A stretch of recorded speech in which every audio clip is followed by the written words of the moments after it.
Certo. Então, nós vimos de maneira bem breve algumas funções dos ácidos nucleicos. Tomar água.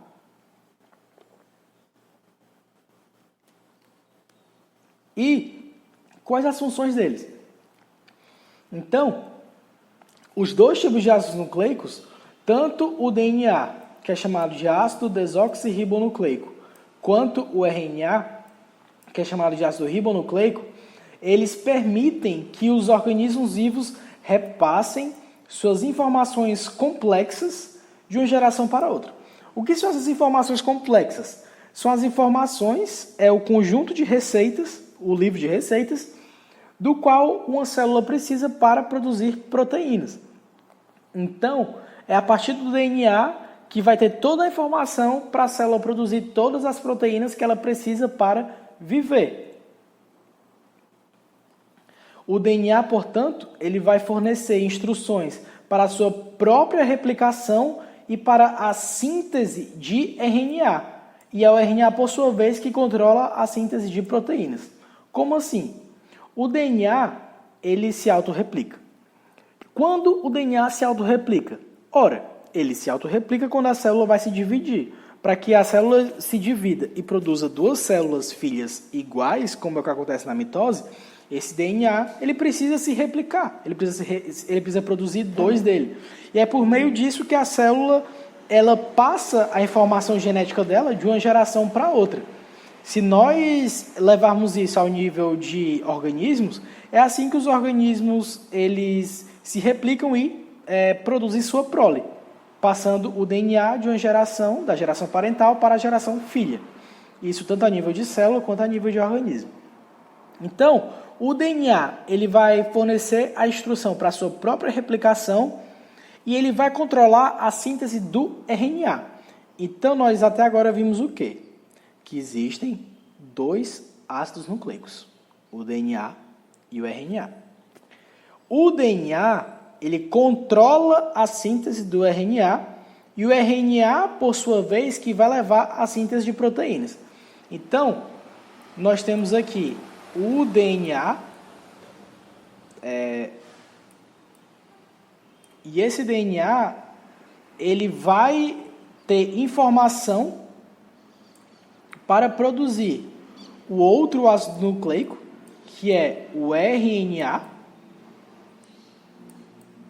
e o RNA, por sua vez, é que vai levar à produção de uma proteína, que é o que vai determinar o fenótipo da célula.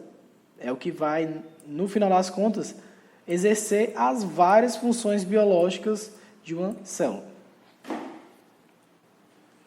Então, vamos analisar aqui o DNA. O DNA é o material genético de absolutamente todos os organismos vivos que existem na face da Terra. Os únicos outros organismos que, e ainda assim podem ter DNA, mas que não tem somente o DNA como material genético, são os vírus. Então, desde bactérias até animais, todo o material genético é composto por DNA. E se nós estivermos falando de seres humanos, nós temos 46 moléculas de DNA nas nossas células somáticas.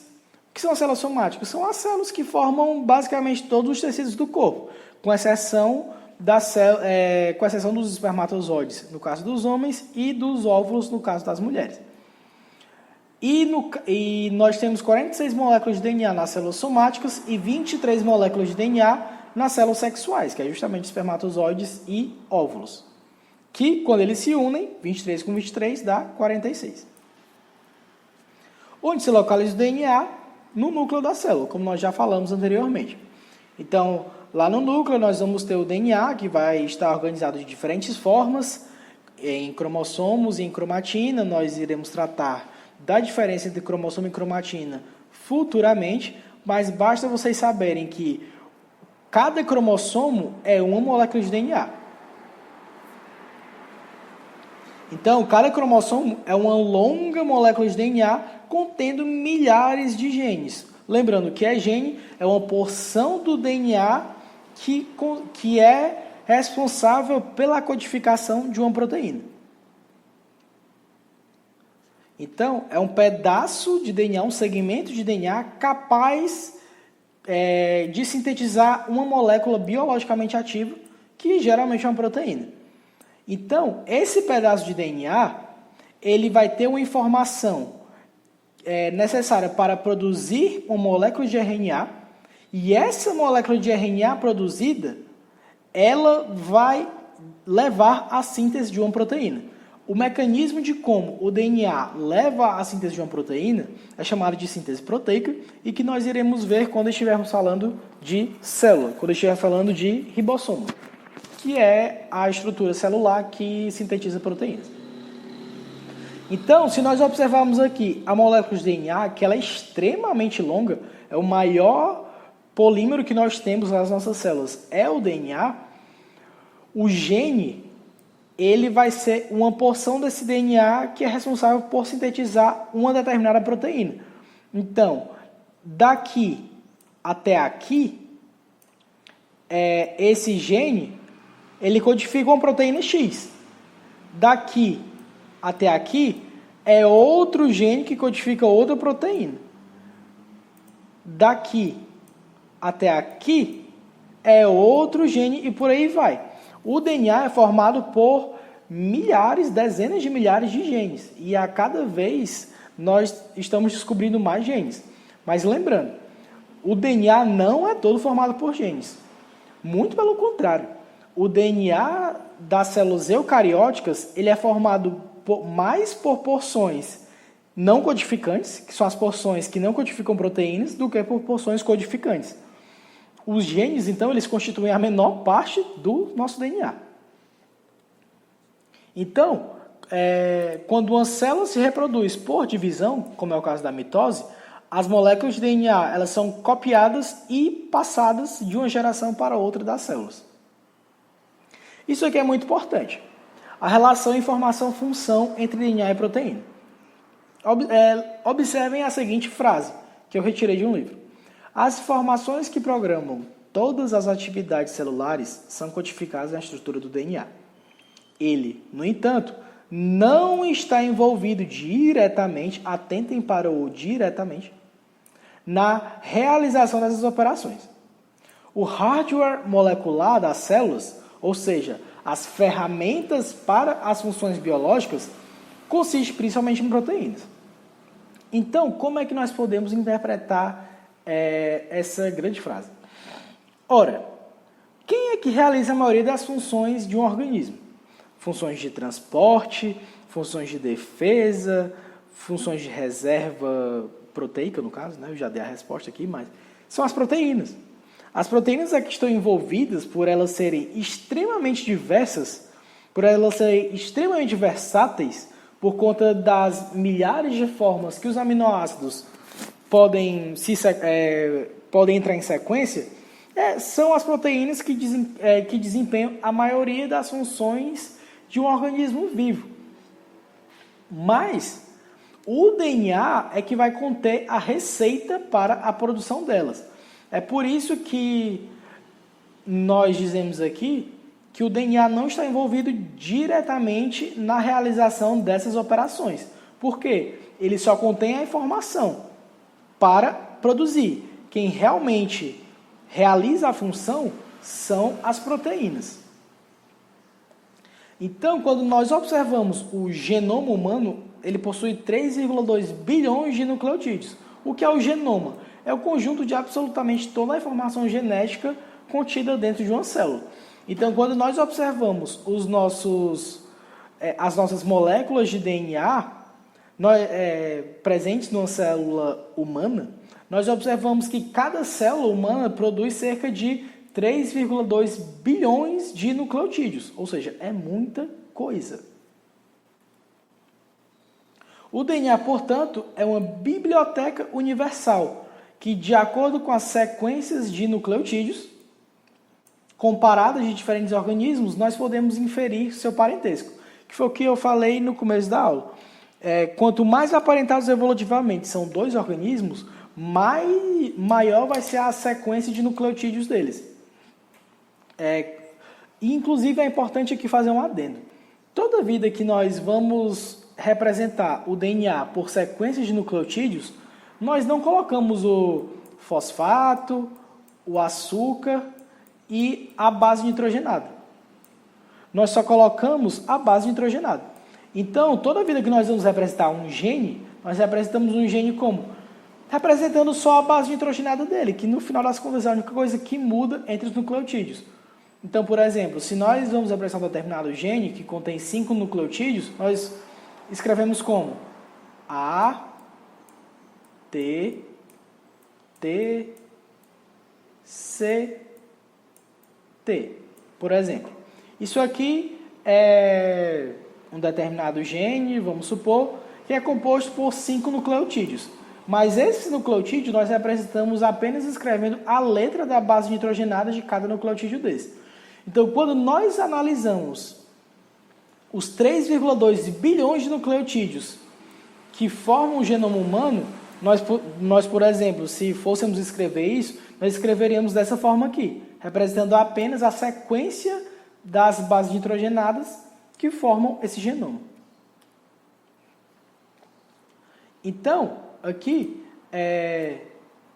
embora o DNA seja universal como molécula armazenadora de informação genética, o que muda de um organismo para outro é a sequência dos nucleotídeos. Então, nós somos mamíferos, nós temos 3,2 bilhões de nucleotídeos em cada célula, e esses nucleotídeos têm uma determinada sequência. Os chimpanzés, eles têm o mesmo tipo de molécula armazenadora de informação genética, que é o DNA, só que o que faz eles serem diferentes da gente é principalmente a sequência desses nucleotídeos, o que permite a eles produzirem tipos de proteínas diferentes, por assim dizer. É um pouco mais complexo que isso, né, no caso, mas nós podemos, em última instância, dizer que o que muda no DNA entre os seres vivos é a sequência e o tamanho entre os organismos. Existem organismos, no caso das plantas, plantas têm os genomas mais complexos que nós conhecemos. Mas o que muda? Mas é DNA, ainda assim. O que muda, no caso, é o tamanho e a sequência desse nucleotídeo, entre plantas, fungos, animais e por aí vai. Isso aqui foi o que eu acabei de falar. Como nós representamos uma sequência de nucleotídeos, se nós temos um gene que tem 300 nucleotídeos, nós representamos as 300 bases nitrogenadas que formam esse gene. Certo. Nós já vimos aqui a estrutura química dos nucleotídeos. Só que, lembrem que é muito importante para nós entendermos a estrutura tridimensional das moléculas biológicas. Lembrem que nós passamos um bom tempo analisando a estrutura tridimensional das proteínas. O DNA ele tem uma estrutura tridimensional única e característica que é muito importante nós analisarmos. Essa estrutura ela foi proposta pela primeira vez por 4 pesquisadores, Rosalind Franklin, James Watson, Francis Crick e Maurice Wilkins, em 1953. E essa estrutura ela tem algumas características que nós iremos analisar agora.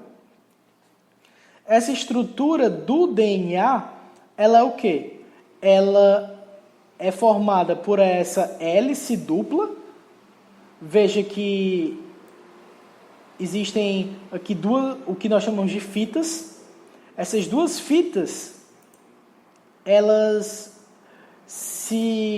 são complementares uma à outra. E o que são cada uma dessas fitas? Cada uma dessas fitas são sequências de polinucleotídeos. Em cada uma dessas fitas está aqui vários milhares, milhões de nucleotídeos encadeados por ligações fosfodiéster. Em cada uma dessas duas fitas. E essas duas fitas, elas são complementares uma à outra, de forma que a estrutura tridimensional do DNA é o que nós chamamos de estrutura da dupla hélice ou hélice dupla. E de acordo com os pesquisadores que elucidaram essa estrutura tridimensional, toda base púrica pareia com uma base pirimídica. Então, o que isso significa? Se esse nucleotídeo aqui, em uma fita, é uma base púrica, esse outro nucleotídeo aqui, que é pareado com ele nessa fita complementar, vai ser uma base pirimídica. Nós iremos analisar isso daqui a pouco melhor. Mas, por hora, entendam isso. Toda base púrica em uma fita se pareia com uma base pirimídica na outra fita. E lembre que cada fita dessa é uma sequência polinucleotídica e o que une essas fitas entre si são ligações de hidrogênio entre as bases nitrogenadas, presentes aqui no meio, como vocês podem ver. E existe, no caso do DNA, o que a gente chama de regra de Chargaff. Um cientista chamado de Erwin Chargaff, ele propôs o seguinte enunciado, que a proporção de bases pirimídicas é a mesma proporção de bases púricas no DNA. O que é que isso significa? Se numa determinada sequência de DNA, nós sabemos que 20% é constituído por bases púricas, então 20% será constituído por um tipo de base pirimídica.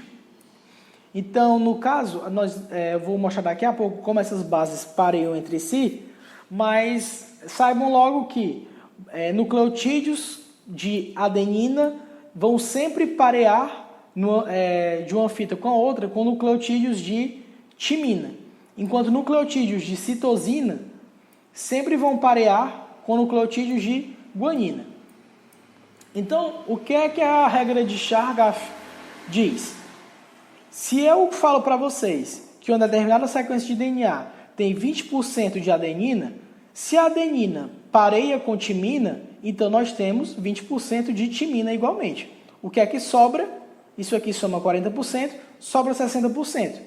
Esse 60% vai ser dividido para as duas bases nitrogenadas que sobram, que é a citosina e guanina.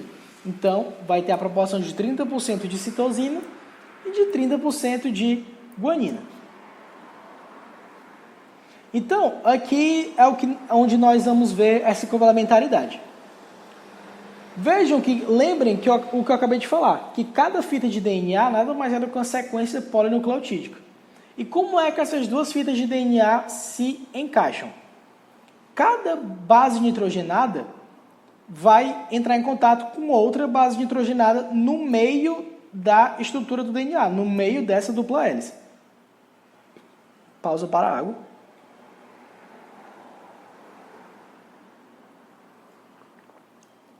Então, lembre que eu acabei de falar, todo nucleotídeo formado por adenina pareia com todo nucleotídeo formado por timina, e vice-versa. Enquanto todo nucleotídeo formado por guanina pareia com todo nucleotídeo formado por citosina. Então, observem aqui essa sequência de DNA. Aqui está uma fita. E aqui está a outra fita. Se nessa sequência de DNA nós temos citosina, adenina, timina, citosina, guanina, timina, citosina, adenina.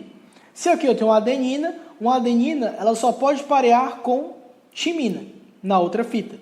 Uma citosina só pode parear com guanina na outra fita. Uma timina com adenina na outra fita. Uma guanina com citosina na outra fita e por aí vai. Então lembre-se sempre, numa fita de DNA, se tiver uma base púrica, ela vai se parear com uma pirimídica. De qualquer forma, não. Adenina sempre pareando com timina e guanina sempre pareando com citosina. Agora vamos observar como se dá esse pareamento.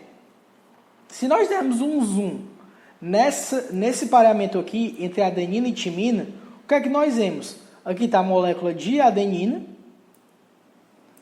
e ela faz ligações de hidrogênio com a molécula de timina. Só que ela só faz duas ligações de hidrogênio.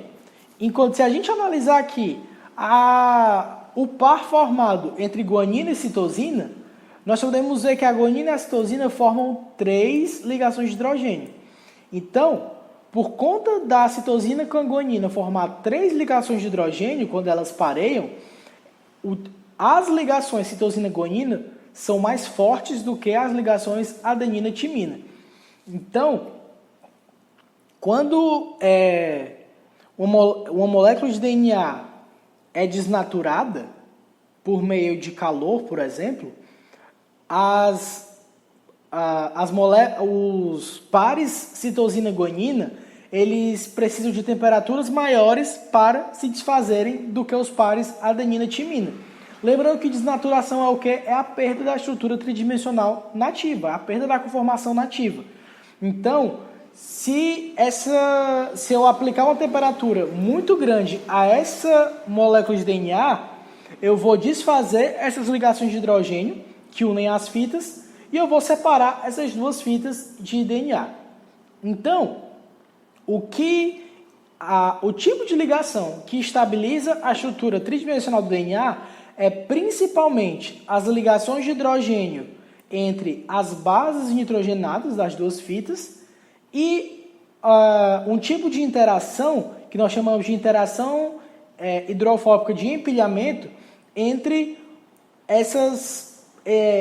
entre isso aqui que nós chamamos de esqueleto açúcar-fosfato, que nada mais é do que os fosfatos e as pentoses que estão voltados para fora nessa estrutura aqui da dupla hélice.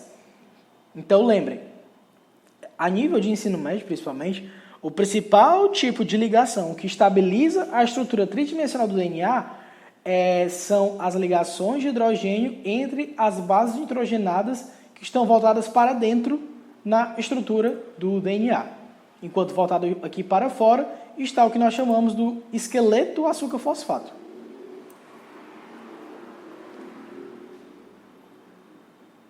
Certo.